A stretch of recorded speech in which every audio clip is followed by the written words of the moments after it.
โอ้ยเชียวมัดแล้วสิกิน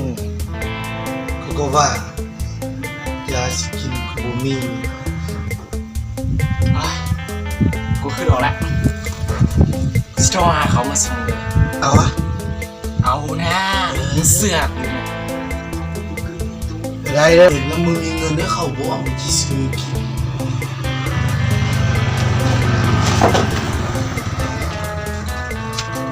กูมีพันเก็บมึงอ่ะบ้าก็มี5,000 โอ้ no จิโร่อยู่กันดิพอไอ้โจ้ก็มาสิยิงกูจะ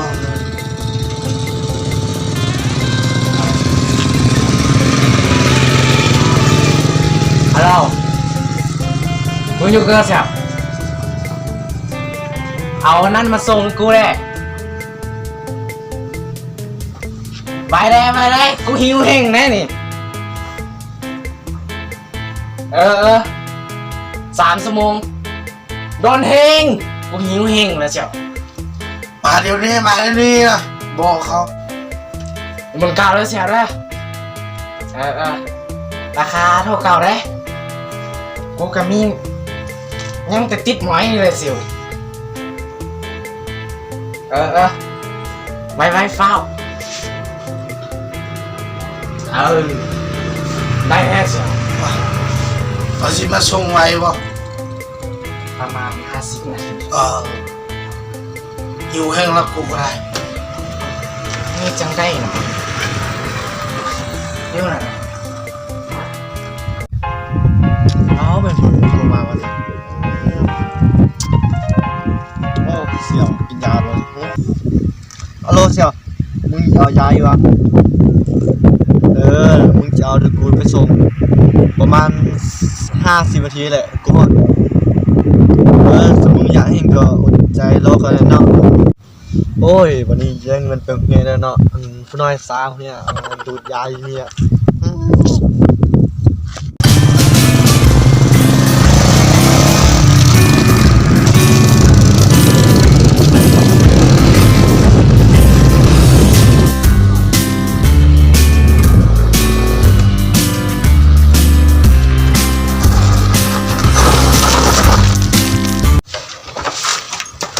กูหิวเฮงเฮ้ยเสี่ยวมีเท่านี้บ่ 6,000ได้บ่เสี่ยวได้มิดเดียวเลยเสี่ยวมิดเดียวก็เอาเสี่ยว2 มิตรซากูขอสมมุติ2 คนสมมุติใจสมมุตินี่ติดนี่ก็ได้เสี่ยวติดนี่ใส่ไว้เลยได้นะเสี่ยวอยู่เกินมีนึงยังอยู่โซฟเสี่ยวได้เสี่ยวเดี๋ยวตำรวจมาเสมออย่าลืมมากูเด้อมึงโทรหากูส่งเลยตอนนี้ยากไม่ได้ไปเชียวมีคนมาเห็นเลยเชียวมึงเพื่อนปัง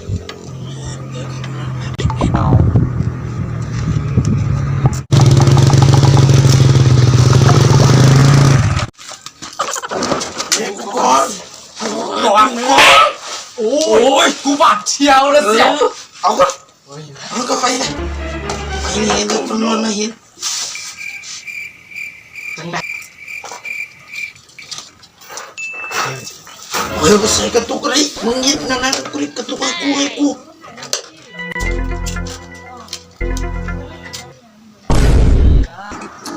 ไปนี่มันบ่ติดปังโย่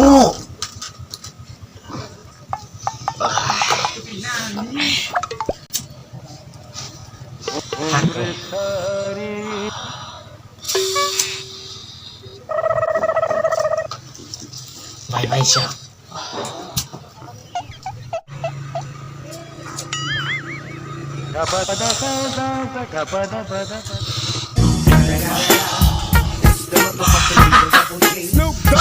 ตายไปเชียว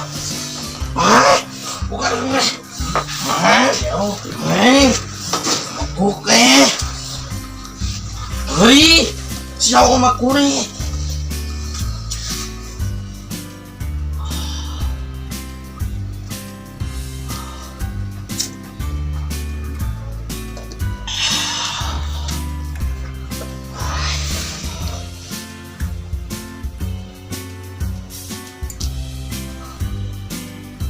อยากได้สิมีเงินใส่เข้ามาดิกูงูเลยจริงๆเลยกูมีวิธีสิถ้าเขาเห็นคนยากผ่าน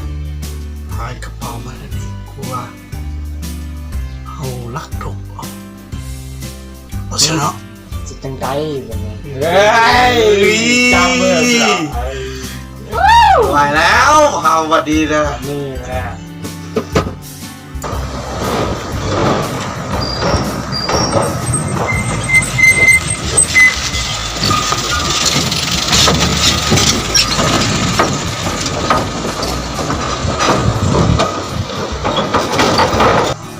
ไอ้นี่นางงามแม่วิวงามพรุ่งนี้งามนี้แม่วิงามแสงแดดต้องมาแล้วงามเนาะอันนี้บ่อยู่นี่งามก่อนใส่งามนี่งาม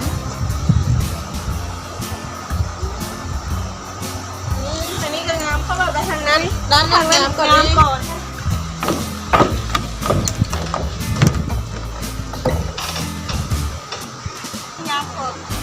ไม่ถ่ายมืองาม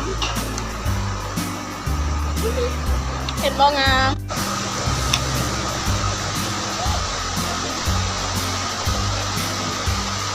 โอ้ยโดนแล้วไปโดนแล้วครับคือแบบมันมีเผินเนาะมาใช้ให้อ่ะ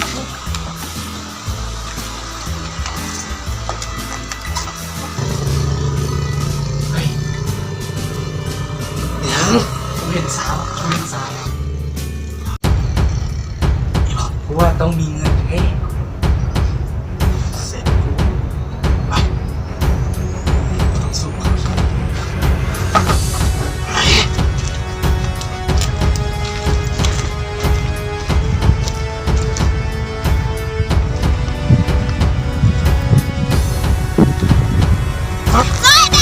มีคนที่รับกระเป๋าไปรับกระเป๋า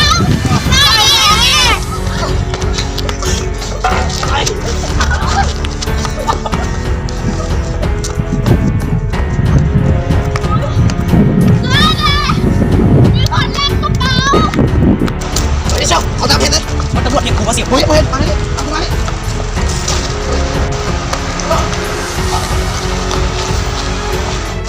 นักก็ดูมัน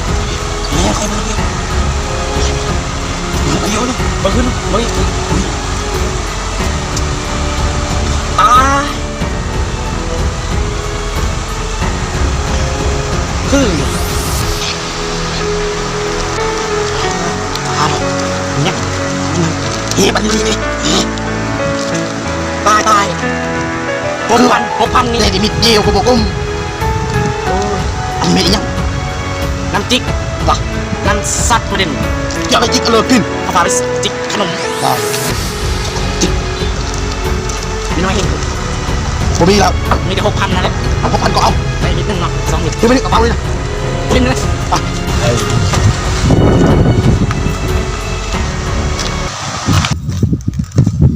อย่างน้อยก็ได้6,000กีก็ได้มิดหนึ่งเลยยี่มาไอ้เจ้ามึงโทรหาดิวจังส่ง Oh no เบอร์มึงมีเบอร์มา โอ้มึงก็จืดลูกมึงโทรมึงอ่านนั้นตามนั่นนะ ริว นี่หมด นี่ว่าแต่มันบ้ามิดจังเลยวะ มิด9,000นี่ เป็น5,000 เออ พอกิน เขาก็ดาวเอา เดี๋ยวเนี่ยเอานั้นมาสินะกูนะแล้วนี่กูแล้วเชียวสวัสดีเก่าเลยมาหาดิวคนเมืองมาดูยังมึงอยู่กับตอนนี้ ไปนี่เดี๋ยวคนนี้ลูกล้มไรเพราะมากูมา มึงมาหากูนะโดนกำมันนั่นแหละ แล้วกูคนไรนี่ บอกยังซูโดนได้มานี่เด้อนี่มันทันมานี่เนี่ย อุ้ย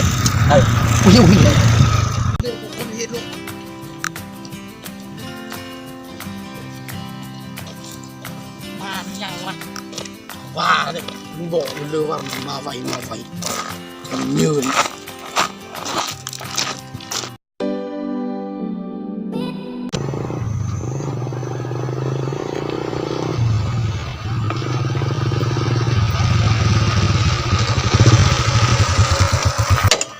เลยมึงมาเยินแฮะ โอ้ยกู จะได้ยี่ว่ามันนี่ กูมีเบี้ยโอ้ยจะเที่ย ได้ ว ได้ เที่ยว เลยสิ เที่ยวออกมาเที่ยวออกมามีแต่ เงิน เงินมีแต่6,000นี่บ่6,000นี่แหละ เดี๋ยวนะกูขอเดี๋ยวอันนี้กูขอไป สมมุติเศษ 5,000 2 มิตร สมมุติเศษสุดแล้วสมมุติยังบ่จ่ายกูเลยโอ้สุกูดาวอีเลยหันสิให้นะ นะท่านี่กูเฮ้อแล้วจ้ะ ได้มีเดียวเด้อเสี่ยว 2แม่2 สมมุติเศษสุดแล้วยังบ่ กูเอาน้ำมึงลายดิ โอ้ ไปนะสิแล้วก็คนนี้สิ เอามือ คนมาสิ ไปเดี๋ยวคนนี้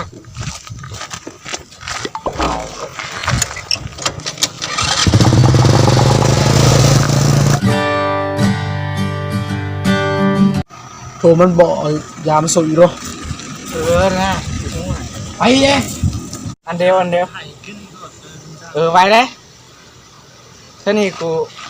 มันจะข้ามแล้วกูจะกลับบ้านละไปเด้อ มึงก็เสี่ยวรู้บ่นี่ สถานที่เก่าแก่เนี่ยสงครามไม่ได้มีเนี่ยนะก็จากพันปีแล้วนี่เรียน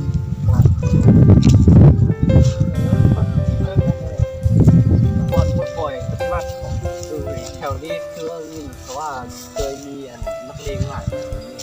นักเลงนี่เขามีหลายแถวนี้แล้วเขามักสูบยาเนี่ยสูบยามันเป็นเรื่องปกติเลยอันที่เฮาเห็นหมูเฮาสูบยาเฮาต้องตักเตือนได้พวกเป็นเรื่องปกติต้องบอกผู้ปกครองกันนี่เรื่องมันเป็นงานนี่เนาะแถวนี้เนาะเป็นประวัติศาสตร์เป็นประวัติศาสตร์โลกจับบ่มาไกลจะขอรักรถมาเดี๋ยวนี้ขับไปแล้วข้าวข่าวกับตัวเองที่เขากำลังเลงอีกจะน้อยเขาลุมตีหัวเฮาเลยสิเขาว่าฆ่าตายล้านเนี่ยผมก็ว่าสมัยแต่คนกินยาไปครับ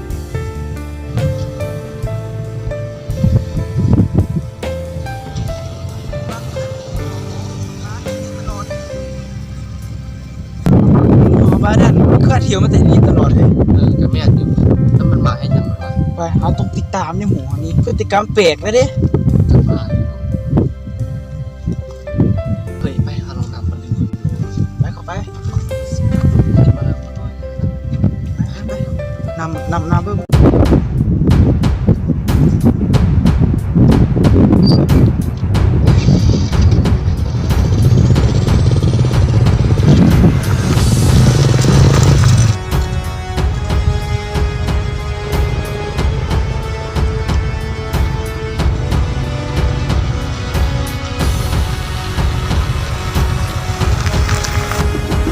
เสี่ยวที่เรา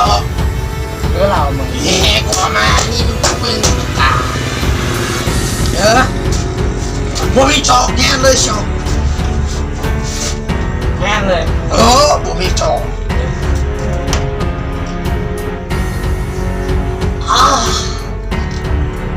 จะกินได้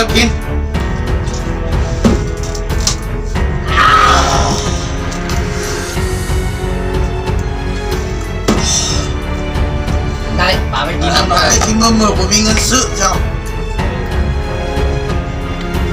เฮ้ยเงินสมองที่นี่กูนั่นสมองไปจ่ายกูใส่เลยกี่ดิกูใส่ต่อเลยกู เฮ้อแล้ว ว้าวสุกูเฮ้อย่างนี้บ้างเฮ้กูสมองยัง6,000 คนว้าวสมองแล้วมึง กูเฮ้อแล้วมันมีพฤติกรรมเปลี่ยนแปลงด้วยหมูเฮากูจ่ายแล้ว ซื้อจ่ายตอนไหนเอากูได้ตอนนี้ กูจ่ายแล้วกูจ่ายแล้ว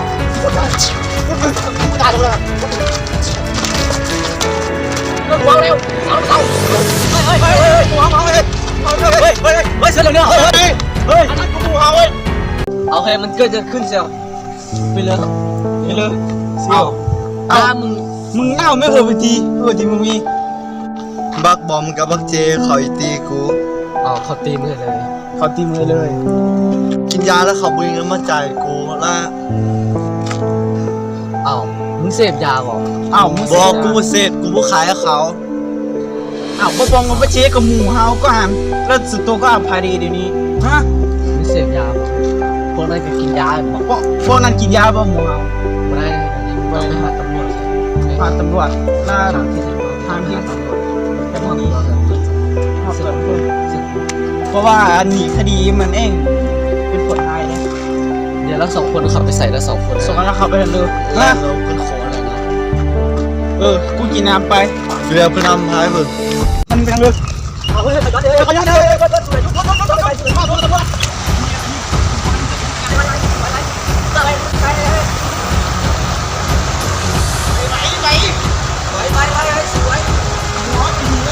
ไอ้จ้องก็เอาเขาไปมอบตัวตำรวจได้เลยเอาไปมอบตัวตำรวจไป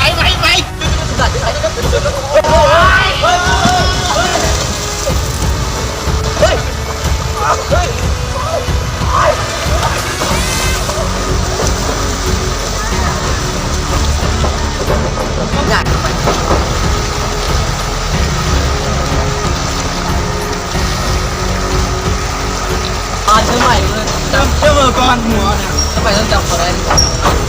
แล้วนี่เขาต้องมาบอกพ่อบอกแม่เขา ต้องฟ้องตำรวจก่อนฟ้องตำรวจก่อนบอกผู้ปกครอง แล้วก็บอกตำรวจ เจ้ามือขับรอดแล้วเจ้ามือขับรอดแล้วมือ ไป ขับรอด เล แล้ว ยเสี่ยวมึงนะ ไปเชี่ยวเอามึงโบ้หมอก่อนเอามึงโบ้หมอก่อนมึงจะเพ่งกูดิ